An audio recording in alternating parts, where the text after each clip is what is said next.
Welcome back to another one, you guys. If you are new to the channel, my name is Andrew with Younger Mitsubishi in Hagerstown, Maryland. For more information on our inventory, please feel free to check out the link in the description box below. So today we're in the brand new 2024 Mitsubishi Eclipse Cross because there are some nice changes for the 2024 model year. You do get America's best warranty, being 5 years, 60,000 mile bumper to bumper, 10 years, 100,000 miles on the powertrain, and you get a double powertrain warranty here at Younger Mitsubishi. So it may be worth the drive if you want ultimate peace of mind there, but you also get Mitsubishi's new 2 years or 30,000 miles of complimentary maintenance now. So that is new for 2024, so that's exciting as well. But ultimately in this video we will be testing out and going over everything about this one. So having said that, what do you guys say? Let's just go ahead and jump right into it, and as always, let's start with pricing. And so as you can imagine, there are several different trim levels for the 2024 Eclipse Cross. First one being the ES, starting at $26,345, which is up a modest $550 from the 2023 model year. Then you got the LE for $27,995, SE for $29,045, and lastly the SEL, being the one we are in today, starting at $30,445. But regardless of trim level that you go with, the power plant actually is going to be the same. Powering the beast is a 1.5 liter turbocharged inline 4-cylinder, putting out 152 horsepower at 5,500 RPM, 184 pound-feet of torque, coming in at 2,000 RPM. That power being sent to all four wheels only. Yes, there is no front-wheel drive configuration in the Eclipse Cross. It is Mitsubishi's rally-inspired four-wheel drive system that they call all-wheel control, originally developed for rally racing on the dirt and the snow. So that is pretty cool. But power sent to the ground through a CVT with paddle shifters if you go with the SEL. The SEL is the only trim that is going to give you those paddle shifters, but you guys know we will test those out in a little bit here. But 0 to 60 time coming in at approximately 8.6 seconds, with MPG numbers coming in at 25 in the city, 28 on the highway for the ES trim level, but then 25 city, 26 on the highway for all other trim levels taking regular unleaded fuel. But so now, before we do any kind of fun acceleration or paddle shifter test here in the Eclipse Cross, I did want to mention to you guys there is an eco mode drive mode located just in front of the shifter that is going to just shift points of throttle response, essentially giving you a little better MPG. So always like to mention the drive modes before I do any kind of fun accelerations in these cars. So now having got that out of the way, what do you guys say? Let's go ahead and find a straightaway. Let's put the acceleration and paddle shifters here to the test. Let's see how quickly the paddle shifters are going to react, and let's see how quickly we can get this one here up to speed. All right, so before we do this acceleration test and paddle shifter test, I did want to mention to you guys there is a full manual shift mode. To put it in that full manual shift mode, you just slide the shifter all the way to the back and to the left. That's going to display what simulated gear you were in up on the digital portion of the gauges. And keep in mind, it is simulated shifting since we are in a CVT, so we're not actually going to be shifting through gears here. But having said that, let's get started in 3, 2, 1, go.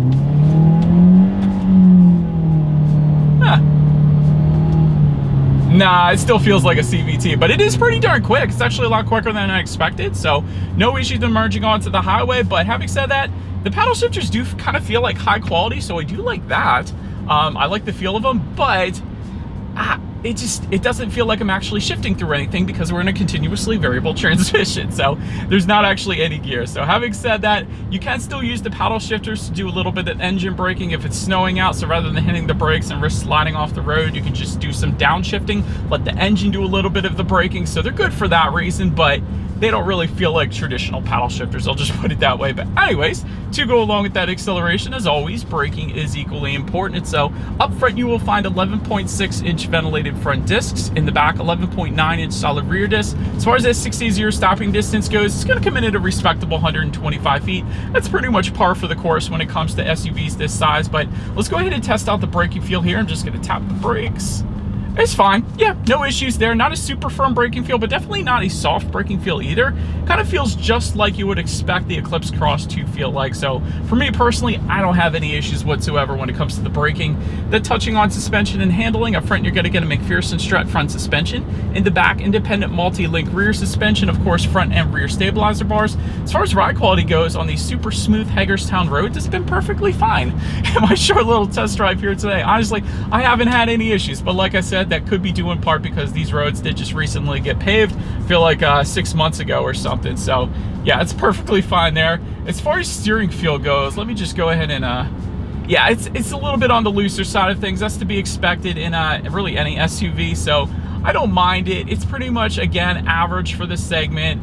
Wouldn't have minded though if they made a steering feel firm mode, maybe like Volvo does, where you can kind of give that steering feel a little bit heavier of a weight to better point you in the direction that you want to go, make it feel a little more like a sports sedan, because the Eclipse name is traditionally a very sporty name, and they put it on an SUV now, so I would expect a little bit more sportiness to be carried on with the Eclipse Cross. So a heavier steering feel might do just the trick there when it comes to that sportiness. I would appreciate that at least. But anyways, touching on cabin noise, this is the perfect test. I'm going 50 miles per hour right now, so honestly I haven't had any issues, so that's perfectly fine. Taking a look at visibility, taking a look out of my rear view mirror, I can see perfectly fine out the back, and I like how they got away with that rear bar that used to kind of separate the upper and lower rear glass. That was back in the day on the Eclipse Cross, but now that has gone away, so you can see a heck of a lot better out the back, so I like that. Did want to also mention though, there is a head-up display actually available for the SEL trim level only. I think it's an SEL Touring package. It goes for around $1,800. And this is going to give you a bunch of stuff, but one of the things is a head-up display projecting your speed limit, and safety features up onto your windshield, so you can better focus your attention on what is in front of you, assisting with forward visibility.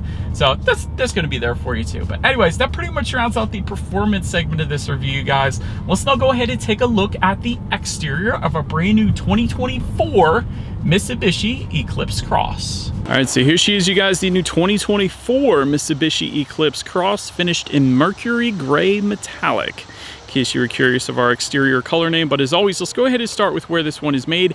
Taking a look at the VIN, first character is the letter J, indicating that the Eclipse Cross is built and assembled in Japan. Gotta love it. JDM SUV. Let's go ahead and start up front though. LED headlights do come standard on every single trim level across the board. Gotta love that for added illumination at night. You do get LED daytime running lights with that, of course. There's also LED fog lights that come standard for all trim levels. Those headlights, by the way, are automatic for the SE trim level and up, and you will get automatic high beams then for the LE trim level and up. So if you have your high beams on at night and it senses a vehicle come in the opposite direction, it's going to automatically dim them back to low beams. Then when the vehicle is gone, it's going to automatically bounce it back up to high beams for you though. So love that feature. You do have some chrome accenting surrounding the headlights, just like the Outlander. I think that definitely looks good.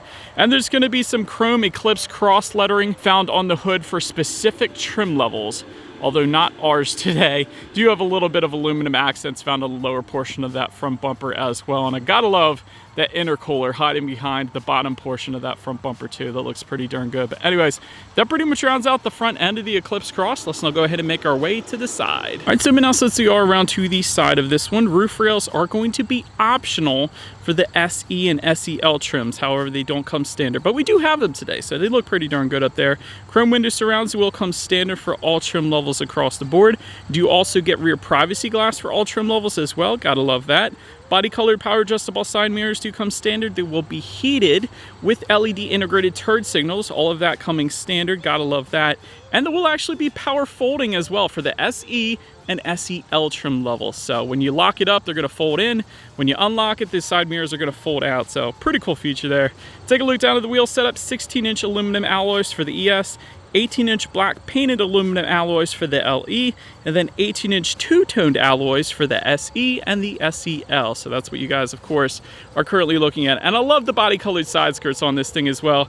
Not every SUV out there does that. Most of them actually will give you matte black side skirts along with the fender surrounds there, which we do have, but the body-colored side skirts definitely make this one look a little bit better. So big fan of that. But now, let's go ahead and check out the back of this one. All right, so but now since we are around to the back of this one, body colored shark fin antenna all the way to the top. Take a look at that rear spoiler though, because it is gonna differ depending upon the trim level that you go with. So you get this more aggressive rear spoiler for the SE and SEL trim levels. However, with the ES and the LE, it's gonna be a much more tamed rear spoiler, so nowhere near as aggressive as what you guys are currently looking at. So I love this look. I reviewed the other look last year, but both of them look good, but this one definitely looks more aggressive, so big fan. Rear window wiper, of course, does come standard as well.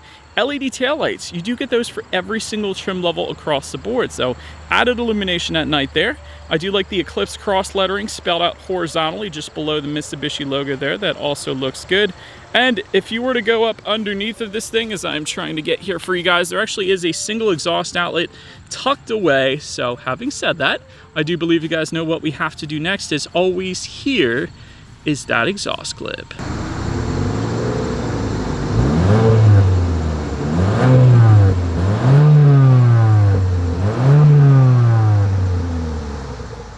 Alright, so now since we are around to the back of the Eclipse Cross, when it comes to opening that rear tailgate, it is going to be a manual tailgate for the ES and the LE trims, but then a hands-free power tailgate for the SE and SEL. And by the way, that is new for the 2024 model year. Before, you couldn't get that hands-free power tailgate. So now coming standard for the SE and SEL, but once opened up, cargo capacity comes in at 23.4 cubic feet behind that second row. Of course, if that is not enough space for you, those rear seats do fold down. There is a 60-40 split, bumping that up to 50.1 cubic feet. Then there is a cargo cover that comes standard back there. You got cargo lighting. There are tie-down anchors. There's a grocery bag hook as well. And then if you were to lift up underneath of that cargo floor, you will find a spare tire underneath of the cargo floor then as well. But anyways, then make your way up to the rear legroom. That comes in at 37.1 inches. For reference, I'm an even 6 feet tall. This is how much space I had back there. You do have some seat mat pockets that come standard. There's a rear center armrest with cup holders. There's a USB-A and USB-C charging ports back there, so you got 2 of those.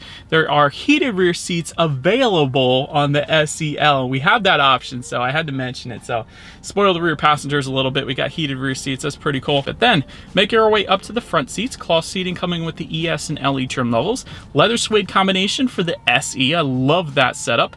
Leather seating coming with the SEL. That's what we have today. Heated front seats for the LE trim level and up. 8-way power driver seat for the SE trim level and up. And then 8-way power adjustable passenger seat then for the SEL. But overall, seat comfort has been perfectly fine. I certainly didn't have any issues there. So no issues in my short little test drive, I will say that. But so then taking a look at the steering wheel, it is tilt and telescoping. Didn't telescope out quite as far as a lot of the competition, but it got the job done for me at least. It is going to be leather wrapped for the SE trim level and up, and then also heated for the SEL trim that we have today. So that was pretty cool to find. That button's located just in front of the shifter. But then make our way to the startup. Let me start by showing you guys the key here. You got your Mitsubishi logo on the one side. When you flip it over, lock, unlock, and that button to pop the rear tailgate. But it is all keyless entry with the push button start for the LE trim level and up, and that is new for 2024. Previously, I believe it was the SE trim level and up got you keyless entry with the push button start, but now the LE gets it too. So I'm just going to put my foot on the brake here and press that engine start button located just to the right of the gauges. And so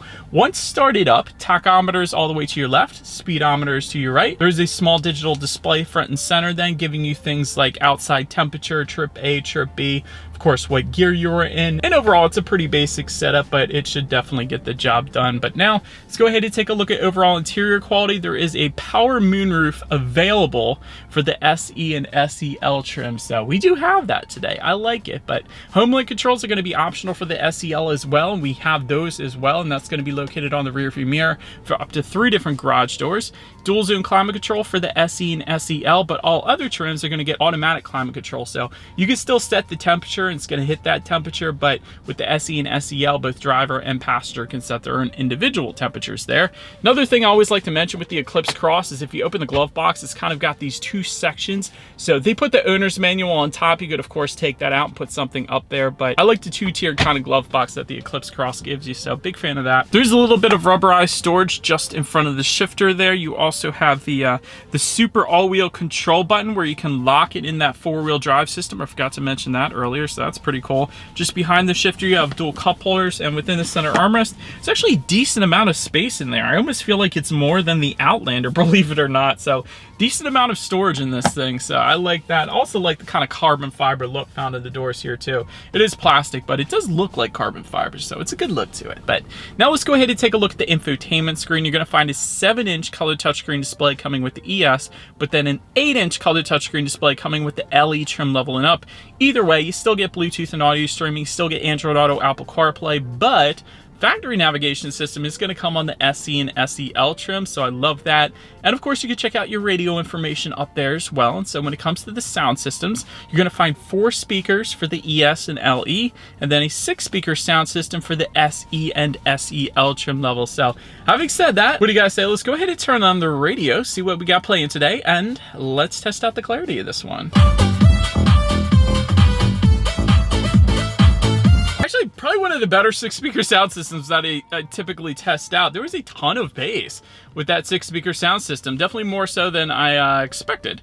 Clarity was okay. Clarity was, you know, it sounds like a 6-speaker sound system, but the bass was definitely above average when it comes to just 6 speakers in a vehicle. So It's not that bad, believe it or not. But anyways, last thing I want to mention to you guys on the infotainment screen at least is when you do put the Eclipse Cross in reverse, you will find a rear view camera coming standard. Not the highest quality, but the SEL does also give you that bird's eye view or the 360-degree monitor there to the right, letting you know what is completely all around you, which is always going to lead us into safety. And so to start, the Eclipse Cross is not an IIHS top safety pick. I always like to mention that first. Front side curtain airbags do come standard. There's a driver's knee airbag up front as well. In the back, you're going to have latch, aka lower anchors of tethers for children for the rear car seats, rear child door locks, tire pressure monitoring system, but also coming standard, lane departure warning and automatic emergency braking with pedestrian detection.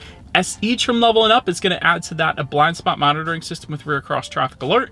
And lastly, the SEL that we have today is going to also give you adaptive cruise control. So overall, when it comes to my final thoughts of the Eclipse Cross, it is a great looking SUV, 100%. I will not deny that. So big fan of the styling. You also get America's Best warranty, which is a ton of peace of mind as well. And again, if you go to Younger Mitsubishi here in Hagerstown, even if you live in California, you could still cash in that warranty at a dealership in California, even if you buy it here in Hagerstown. I'm just saying. So I always like to pitch that. But that is about it for this one, you guys. Thank you so much for watching. Feel free to follow Younger Mitsubishi on social media at the bottom of the screen. Be sure to hit the subscribe and the bell notification button if you're into new car reviews and all of our YouTube shorts that we put out on our channel as well. We do appreciate you guys watching more than you know. We will see you guys all in the next video.